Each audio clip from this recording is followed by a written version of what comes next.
ஒரு கருத்தினை தவிர்க்க முடியாமல் நான் சொல்ல வேண்டியிருக்கிறேன்.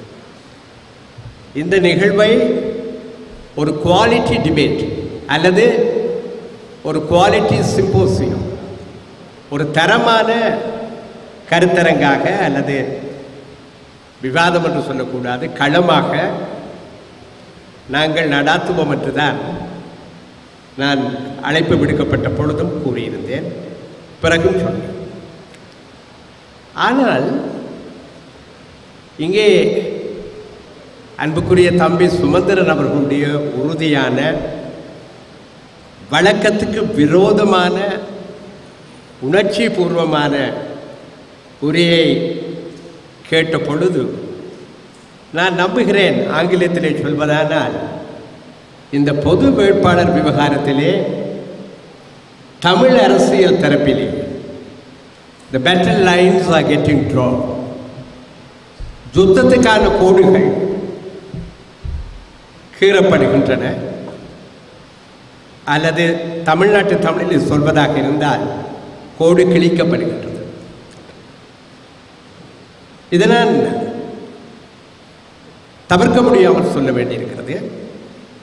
பகவத்கீதையிலே சொல்வது போல அது அப்படித்தான் நிகழ வேண்டும் என்றால் அப்படியே நிகழட்டும், அது நல்லதாகவே இருக்கட்டும், நல்லதாகவே நிகழட்டும். நண்பர்களே, நாங்கள் இந்த நாட்டிலே அடக்கி ஒடுக்கப்படுகிற ஒரு இனம். விவரிக்க முடியாத சோகங்களை, துன்பங்களை, துயரங்களை எல்லாம் எமது இனம் சுமந்திருக்கிறது. அவற்றை நான் விவரிக்க வேண்டியதில்லை.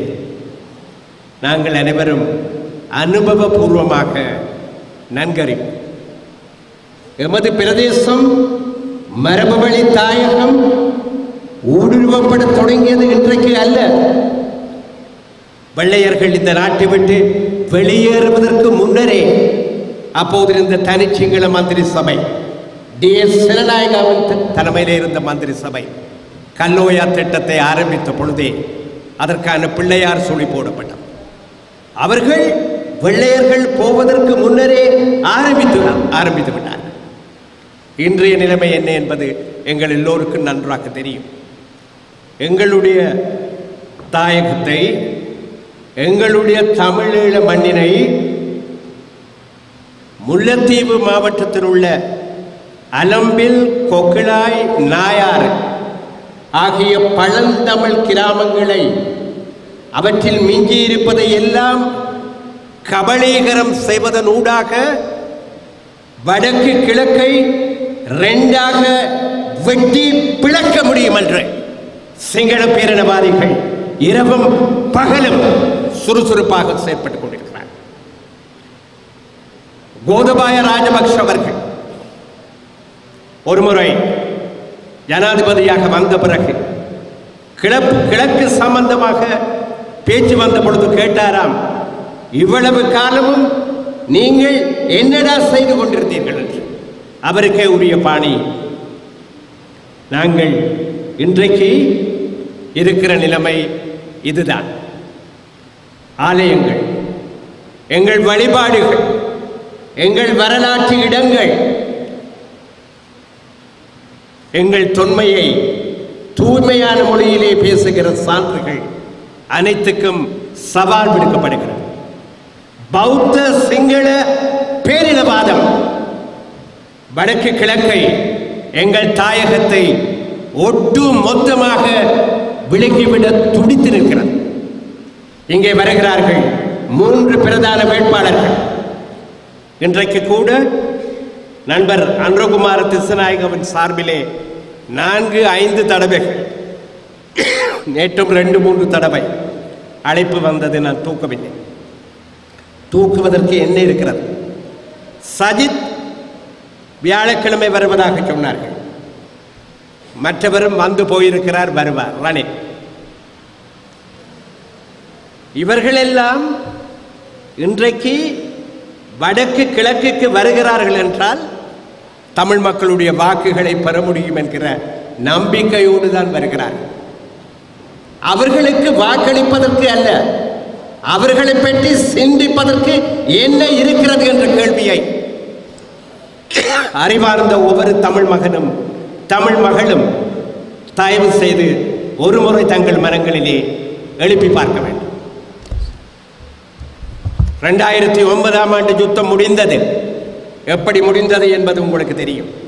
அந்த வடுக்களை வேதனைகளை சுமந்தபடி நடைப்பணங்களாக எங்களுடைய மக்கள் வாழ்ந்து கொண்டிருக்கிறார்கள். காணாமல் போன செல்வங்களை தேடிக்கொண்டிருக்கிறார்கள். என்னுடைய சகோதரி ஒருவரும் அந்த கூட்டத்தில் இருக்கிறார். அவர் இந்த ஆர்ப்பாட்டங்களுக்கு போவதில்லை, மௌனமாக தினசரி அந்த துன்பத்தை அனுபவித்துக் கொண்டிருக்கிறார். முல்லைத்தீவு மண்ணிலே தான் பிரித்து அனுப்பிய யுத்தம் முடிவதற்கு 4 வாரங்களுக்கு முன்னர் தான் பிரித்து அனுப்பிய 12 வயது பையனை தனது கடைசி மகனை தேடிக்கொண்டிருக்கிறார். இந்த பின்னணியிலே இவர்கள் இந்த 3 பிரதான வேட்பாளர்கள் எங்களுடைய பிரச்சனை தொடர்பாக நீண்ட காலமாக இந்த நாட்டிலே புறையோடி போயிருக்கிற இந்த பிரச்சனை தொடர்பாக ஏதாவது நாங்கள் பரிசீலிக்கக்கூடிய ஒரு தீர்வினை முன்வைக்க தயாராக இருக்கிறார்கள். நாளை ரணிலோ சஜித்தோ அல்லது அனுரவோ சமஷ்டி தீர்வினை பரிசீலிக்க தயார் என்று சொல்லட்டும். இந்த பொது வேட்பாளருக்கு எதிராக என்னுடைய தம்பிகளோடு சகோதரர்களோடு சேர்ந்து நானும் களமிறங்க தயார். சொல்ல மாட்டார்கள். ஆழ பிறந்தவர்கள், இந்த நாடு சிங்கள பௌத்தர்களுக்கு உரியது என்கிற அந்த சிந்தனையிலே மிதந்து கொண்டிருப்பவர்கள், பௌத்த மத பீடங்களுக்கு முன்னாலே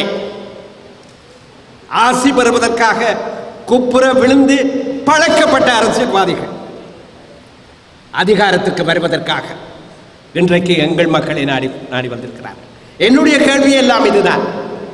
இவர்களிலே எவரையாவது இன்றைக்கு இந்த வினாடி ஆக்கப்பூர்வமாக அவர்களுடைய வேட்பினை, அவருடைய கேண்டிடேட் வேட்பினை ஒரு வேட்பாளர் என்ற முறையிலே சுயமரியாதை கொண்ட எந்த ஒரு தமிழ் வாக்காளரும் பரிசீலிக்க முடியுமா என்பதுதான் என்னுடைய கேள்வி.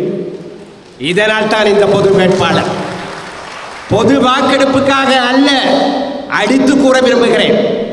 ஊடகங்களிலே எதுவும் வரலாம், அவரும் இவரும் எதையும் சொல்லலாம். நாங்கள் அரசியல்வாதிகள், இன்றைக்கு நேற்றுக்கு அல்ல. இங்கே நான் நம்புகிறேன் அண்ணன் சேனாதிராஜா, அண்ணன் குலநாயகம், மற்றது நான். தமிழரசு கொடியை நாங்கள் கையிலே ஏந்தியது 60ஆம் ஆண்டு, எனக்கு 10 வயது அப்பொழுது.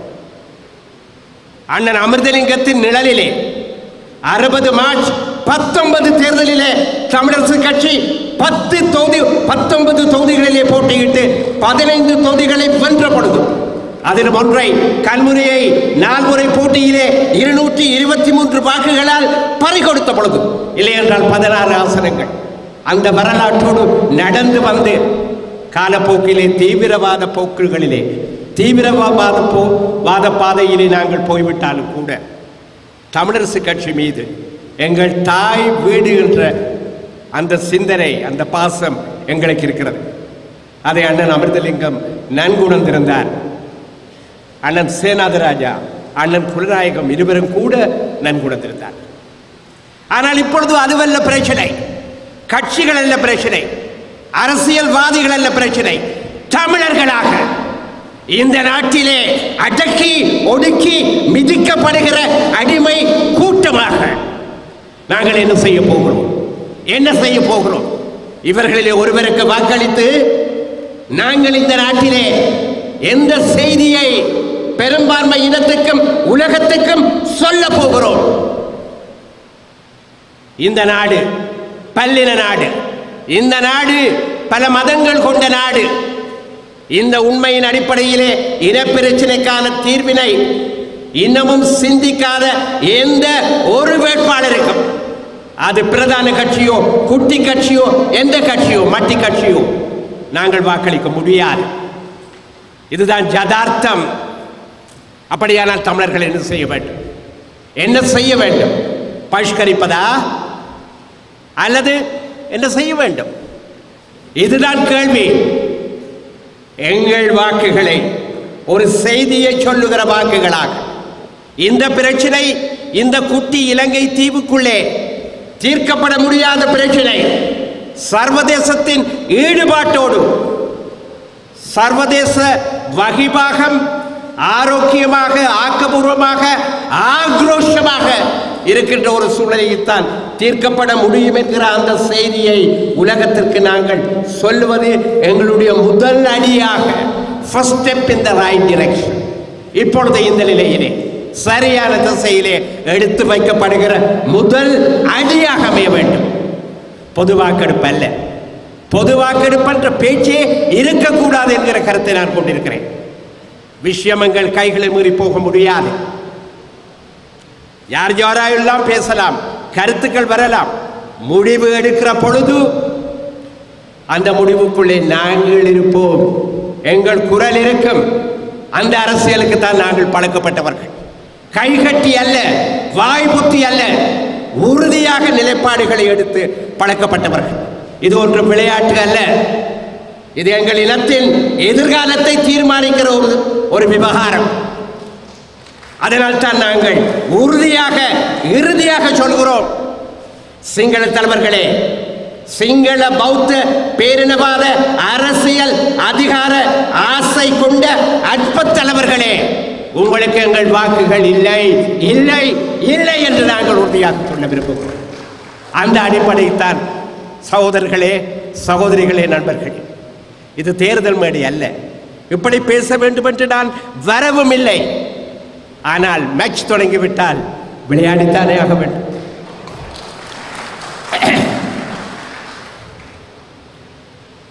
எங்களுக்குள்ளே வேறுபாடு கிடையாது. தம்பி சுமந்திரனுடைய தமிழ் தேசிய உணர்வை நான் ஒரு பொழுதும் சந்தேகித்தது. அவரும் என்னை சந்தேகிக்க மாட்டார். தம்பி சயந்தனுக்கு தெரியும். ஆனால் நாங்கள் பிரிந்திருக்கிறோம். இதுதானே எங்கள் தலைவிதி. இதுதானே எங்கள் தலைவிதி. அன்று முதல் இன்று வரை சேர சோழ பாண்டிய சாம்ராஜ்யங்கள், பல்லவ சாம்ராஜ்யங்கள், கோலோச்சிய காலம் முதல் உங்களுக்கு தெரியுமா நண்பர்களே, என்னுடைய பேரில் ஒரு பகுதியை கொண்ட ஒரு பாண்டிய மன்னன், ஒரு சின்ன இன்டர்லூட், ஒரு மென்மை உணர்வுக்காக கூறுகிறேன். ஸ்ரீபாரன் ஸ்ரீவல்லவன் அந்த நாட்டு மன்னர்களுக்கு ஒன்று காணாது. பட்டத்தரசி இருந்தாலும் இரண்டாவது அரசி, மூன்றாவது அரசி, நாலாவது அரசி வேண்டும். அது மாதிரித்தான் எங்களுடைய ஸ்ரீமாறன் ஸ்ரீவல்லவனும் பட்டத்தரசியோடு சேர்த்து இன்னொரு இளவரசியையும் திருமணம் செய்திருந்தார். படையெடுத்தார், எதிர்ப்படைகளை சிதறடித்தார். அனுராதபுரம் கொள்ளையிடப்பட்டது. பாண்டிய படைகள் இங்கே இரவும் பகலும் அரசோச்சினும். அந்த ஸ்ரீமாறன் ஸ்ரீவல்லவனை கண்டு தென்னகமே அதிர்ந்தது. வட இந்தியா வியப்போடு பார்த்தது. என்ன நடந்தது? அவனுக்கு எதிராக ஒரு பேரணி. அனைத்து ராஜ்யங்களும், தென்னக ராஜ்யங்கள் மாத்திரமல்ல, இங்கிருந்து ஒரு சிங்கள படை சிங்கள ராஜ்யத்தோடு ஒரு பொழுதுமே சமரசம் செய்து கொண்டிராத சோழ படைகளும் சேர்ந்து கொண்டன. ஒரே நேரத்தில் 2 போர்க்களங்கள்.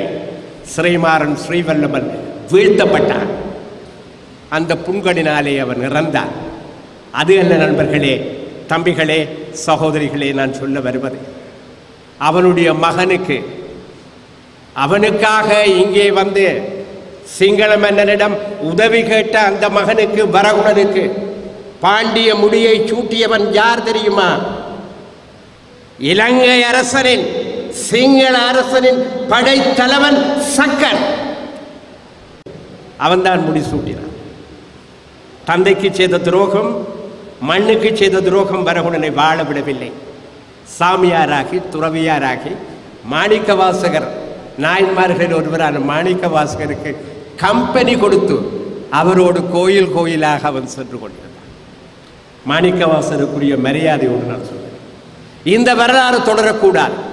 எதுவாக இருந்தாலும் ஆரோக்கியமாக ஆக்கப்பூர்வமாக தம்பி சுமந்திரன் சொல்வதிலே சில நியாயங்கள் இருந்தால் நான் ஏற்றுக்கொள்ள வேண்டும். ப்ரொஃபஸர் சர்வேஸ்வரன், நானும் அவரும் கிட்ட ரொம்ப கிட்ட இருந்தாலும் பேர் வரவில்லை, மன்னிக்க வேண்டும். அவர் சொல்கிற அந்த தர்க்க நியாயங்களிலே நியாயம் இருந்தால் நாங்கள் பரிசீலிக்க வேண்டும். ஆனால் கருத்தரங்குகள், விவாத மேடைகள் தொடர்ந்து நாங்கள் நடாத்தி கொண்டிருக்க முடியாது. நேரம் போய்கொண்டிருக்கிறது, அபாயம் நெருங்கிக் கொண்டிருக்கிறது. நவ் ஆர் நெவர், இப்பொழுது இல்லை என்றால் இனி ஒருபோதும் இல்லை. மறந்து விடாதீர்கள். இந்த பிரச்சனை தீர்க்கப்பட வேண்டும். இந்த பிரச்சனையை தீர்க்காத பிரச்சனையாக விட்டு போவதற்கு நாங்கள் தயாராக இல்லை. நாங்கள் போவதற்கு முன்னால் இந்த பிரச்சனை தீர்க்கப்படும். நீங்கள் நம்புங்கள், தீர்க்கப்படும் உறுதியாக. எங்களுடைய வரலாறு ஒருமுறை சிந்தித்து பாருங்கள். செல்ல கிளிகளாக வீட்டிலே வளர்ந்த எங்கள் பிள்ளைகள், பைங்கிளிகள், உடல்நலம் குறைவிட்டிருந்த நிலையிலும் கூட ஆயுதமேந்தி களம் கண்டு அந்த வரலாற்றிலே சரித்திரம் படைத்து மண்டையோடுகளாக எலும்பு கூடுகளாக சிதறி கிடக்கிறார்கள். 1.5 லட்சத்துக்கு மேற்பட்ட மக்கள் படுகொலை செய்யப்பட்டார்கள். ஒரு இன படுகொலை அரங்கேறியது. காணாமல் போனவர்கள் என்று யாருமே கிடையாது என்று கூறினார் என்னுடைய நல்ல நண்பர். சட்டக்கல்லூரியிலே எனக்கு 1 வருஷம் சீனியராக இருந்தவர். வயதிலே என்னை விட 6 மாதம் மாத்திரமே மூத்தவர் ரணில் விக்ரமசிங்கே. இங்கே வந்து பலாலிக்கு அருகிலே அகதி முகாமுக்கு முன்னாலே காணாமல் போனவருக்காக அவர் உட்கார்ந்திருந்த அந்த காட்சி, பத்திரிகையிலே பார்த்த அந்த காட்சி எனக்கு ஞாபகம் இருக்கிறது. அடுத்த நாள் கொழும்புக்கு போய் தம்பி மனோகரேஷன் காட்டிய புகைப்படங்களை பார்த்த அந்த காட்சியும் நினைவுக்கு இருக்கிறது. மற்றவர் சஜித், அவருக்கு எங்களுடைய பிரச்சனை விளங்குகிறதா என்று எனக்கு விளங்கவில்லை. அவரை பார்த்தால் அமுல் பேபி மாதிரி தான் இருக்கிறார். தந்தையாரோடு நான் நன்றாக பழகினேன். பிரேமதாச பெரிய மனிதன், நல்லவருக்கு நல்லவன், கெட்டவனுக்கு கெட்டவன், நண்பருக்கு நண்பன், விரோதிக்கு விரோதி. அவர் எவ்வளவு தூரம் தலைவர் பிரபாகரனை மதிப்பு வைத்திருந்தார் என்பதை அவரோடு உரையாடிய பொழுது நானும் என்னுடைய தம்பி, அப்பொழுது மட்டக்களப்பு எம்பி, இப்பொழுதும் கருணாகரன் அவர்களும் எங்களுடன் அந்த கூட்டத்துக்கு வந்த சிவாஜிலிங்கம் தம்பி அவர்களும் உணர்ந்து கொண்டோம். அவ்வளவு மதிப்பு. ஆனால் பல்வேறு காரணங்களாலே மீண்டும் மோதல். அது வேறு விடயம், அதை நான் ஆராய விரும்பவில்லை. பல சந்தர்ப்பங்கள் எங்களுக்கு கிடைத்த பொழுது எங்களுடைய தலைவர்கள் தவறவிட்டிருக்கிறார்கள். வெள்ளையர்கள் மூட்டையோடு வெளியேறப் போகிறார்கள், மூட்டை முடிச்சுகளோடு தெரிந்த பின்னரும் கூட அன்றைக்கு எங்களுக்கு தலைமை தாங்கிய 2 சட்ட மேதைகள், தந்தை செல்வா, தலைவர் ஜிஜி. நானும் ஒரு சட்டத்திறனிதான். எனக்கு ஒரு வழக்கு வந்து அதுவும் ஒரு எக்கச்சக்கமான வழக்காக இருந்து தலைவர் ஜிஜி உயிரோடு இருந்தால் என்னுடைய சாய்ஸ் ஜிஜி ஜிஜி ஜிஜி தான் நீதிமன்றத்தில். பெரிய மேதை, ஆங்கில உலகம் கண்டிராத அற்புத சட்டத்திறனி. அவர் நீதிமன்றத்துக்குள்ளே வந்தால் மின்னல் அடிக்கும், மின்சாரம் பாயும். அவர் தலைமை தாங்க. தந்தை செல்வா, அவர் ஒரு QC தலைமை தாங்க. நாங்கள் என்ன கேட்டோம்?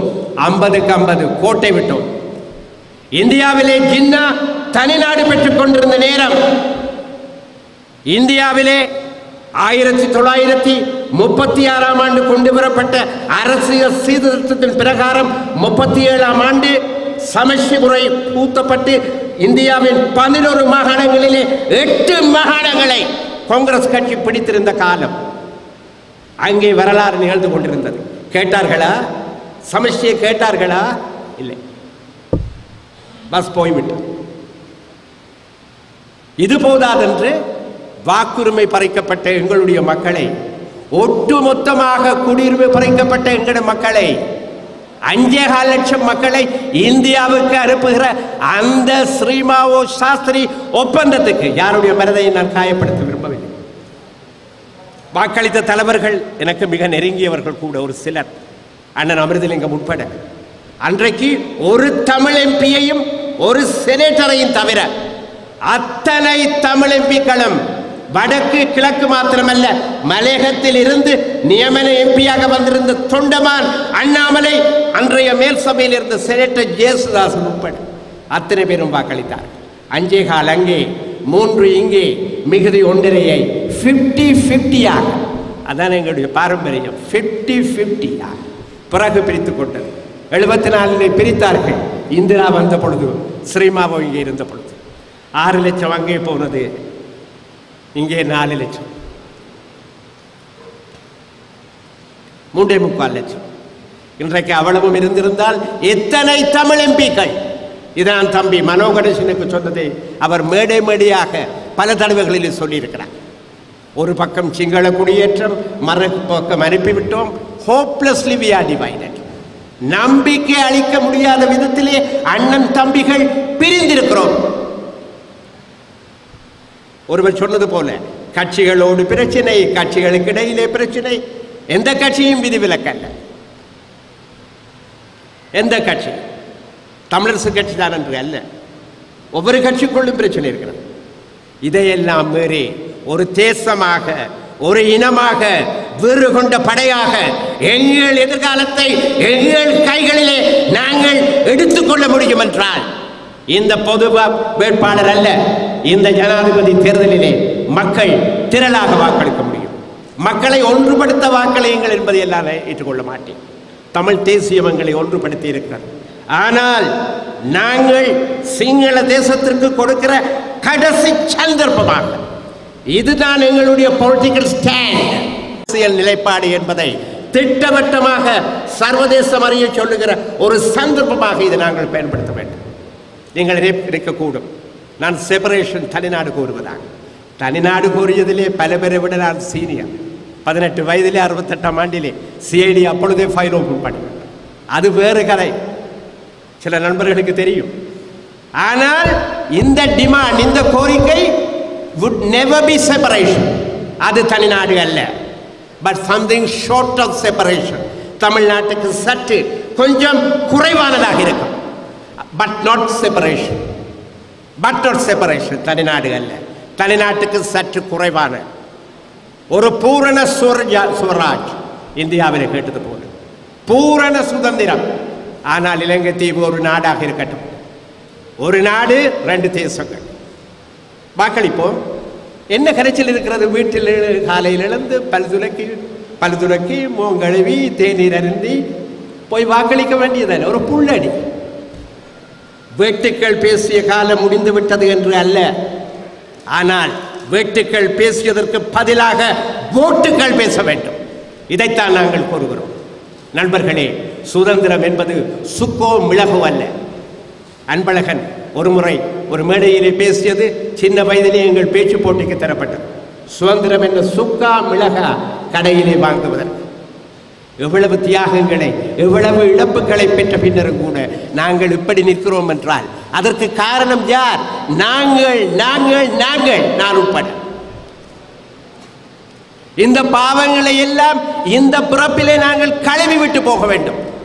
எங்கள் குழந்தைகளுக்கு, எதிர்கால குழந்தைகளுக்கு ஒரு உறுதியான ஒளிமயமான எதிர்காலத்தை அமைத்து கொடுத்து விட்டு போக வேண்டும்.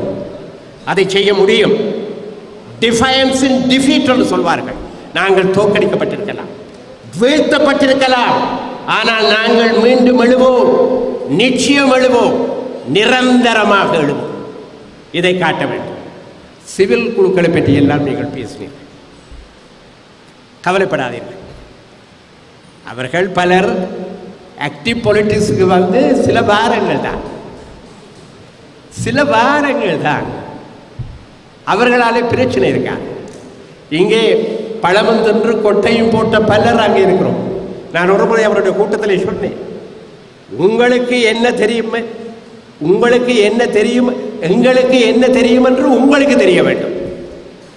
அவருடைய கூட்டத்திலே சந்தித்தப்படும் எங்களுக்கு என்ன தெரியும் என்றும் உங்களுக்கு தெரிய வேண்டும். உங்களுக்கு என்ன தெரியும் என்று உங்களுக்கு தெரிய வேண்டும், அது எங்களுக்கு தெரியும்.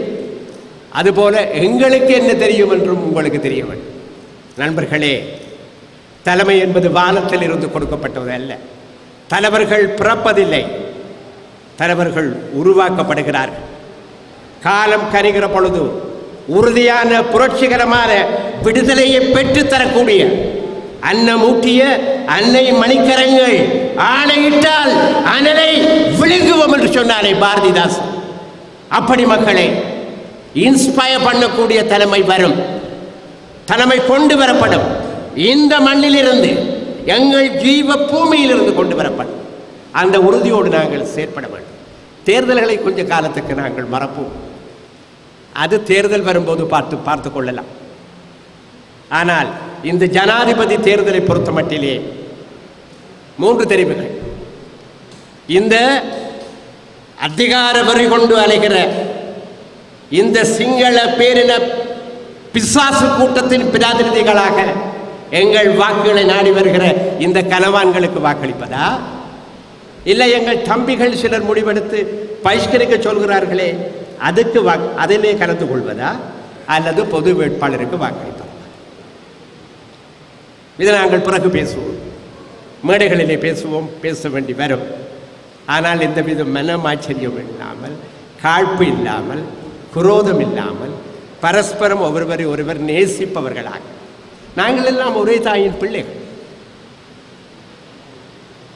ஒரு தாய் மக்கள். நாங்கள் அனைவரும் ஓர்வழி திரண்டு நேர்வழி நின்றால் நாளை நமதா. அதை மனதில் கொண்டவர்களாக ஆரோக்கியமான விவாதங்களோடு நாங்கள் செயல்படுவோம். அந்த வகையிலே யாருக்கும் எந்த அச்சமும் வேண்டியதில்லை. தமிழ் மக்கள் மீது எனக்கு நம்பிக்கை இருக்கிறது. ஒரு பொது வாக்கெடுப்பு என்று சொல்கிறார்கள், அதை விடுங்கள். ஜனாதிபதி தேர்தலிலே ஒற்றை கோரிக்கையை, ஒரே கோரிக்கை, 1 point டிமாண்ட், இதுதான். இவர்களுக்கு அல்ல, சர்வதேசத்துக்கு முன்னாலே. சர்வதேசம் நித்திர கொள்கிறது. இங்கே எழுச்சி பிறந்தால்தான் சர்வதேசம் திரும்பி பார்க்கும். பொது வாக்கெடுப்பு நடத்த வேண்டுமென்றால் அது நிலைமை வேறாக வேண்டும். பல நாடுகளிலே நாங்கள் பார்த்திருக்கிறோம். இருந்தபடி உட்கார்ந்து கொண்டு பொது வாக்கெடுப்பை பற்றி பேசக்கூடாது, களத்தில் நின்றபடி பேச வேண்டும். அதற்கு காலம் இருக்கும். வரும் வரும் வரும் வரும் வராது என்றல்ல, வரும். அந்த வகையிலே நான் சொல்ல விரும்புகிறேன், ஒன்றுபட்டு நாங்கள் நின்று செயல்படக்கூடிய ஒரு சந்தர்ப்பம் வருகிறது. அதை வேறு யார் எப்படி பார்க்கிறார்களோ எனக்கு தெரியாது. பொது வேட்பாளரை போட வேண்டும் என்று நீங்கள் சில சந்தேகங்களை வெளியிட்டீர்கள், அதிலே தப்பில்லை. தம்பி சாய்ந்தன் சில சந்தேகங்களை தெரிவித்தார், தப்பில்லை, சந்தேகப்பட வேண்டும். நான் இப்படி பேசினால் இவனேன் பேசுகிறான் என்று நீங்கள் என் மீதும் சந்தேகப்பட வேண்டும். சந்தேகம் கட்டாயம் தேவை நண்பர்களே. ஆனால் சந்தேகப்பட்டு கொண்டிருக்க சதாகாலமும் முடியாது. ஒரு கட்டத்தில் நாங்கள் நிமிர்ந்து நின்று முடிவெடுக்க வேண்டும். அந்த வேளை வந்து கொண்டிருக்கிறது. எங்களுடைய காலத்திலே, விரைவிலே எங்களுடைய மக்களுக்கு அவர்கள் எதை பெறுவதற்கு தகுதியாக இருக்கிறார்களோ அந்த சுதந்திரத்தை இந்த இலங்கை தீவின் 4 எல்லைகளுக்குள்ளே பெற்றுக் கொடுப்பதற்கு நாங்கள் முயற்சிக்க வேண்டும். அதற்கு சிங்கள தேசமும் சிங்கள தலைவர்களும் தயாரில்லை என்றால் அடுத்த கட்டத்துக்கு நாங்கள் போக வேண்டியிருக்கும். அடுத்த கட்டத்துக்கு நாங்கள் போக வேண்டியிருக்கும். நான் ஒன்றுக்கும் யோசிப்பவன் அல்ல. அடுத்தது என்ன? அடுத்தது என்ன? எங்கள் நாடு எங்களுக்கு வேண்டும், அதுவாகத்தான் இருக்கும். அதை தீர்மானிக்க போவது நாங்கள் அல்ல, அவர்கள். அவர்கள் இங்கே வாக்கு கேட்க வருகிற அந்த பிரமுகர்கள் உட்பட, ஆதரவாளர்கள் உட்பட, அவர்களுக்கு பின்னாலே தெரிகிற சில அற்ப சொற்ப தமிழ் ஜால்ராக்கள் உட்பட அவர்கள், நாங்கள் அல்ல. ஆகவே நண்பர்களே, பெரியோர்களே, உங்களுடைய பொன்னான நேரத்தை எனக்கு தந்திருக்கிறீர்கள். உங்கள் எல்லோருக்கும் நான் நன்றி கூறுகிறேன். தம்பி சுமந்திரன் என்னை அழைத்த பொழுது, நீ கேட்டால் நான் மாட்டேன் என்றால் சொல்வேன் கண்ணா என்று பாடல் உண்டு. நானும் சுமந்திரனும் மிக நெருக்கமானவர்கள், கனவேருக்கு தெரியாது. என்னை கூட இந்த கூட்டத்துக்கு போவது தொடர்பிலே சில மாற்று ஆலோசனைகளும் எனக்கு வந்தன.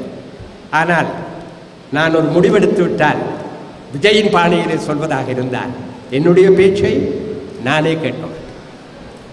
அவருக்கு வாக்கு கொடுத்தேன், வந்திருக்கிறேன். இன்றைக்கு இன்னொரு சுமந்திரனை பார்த்தேன்.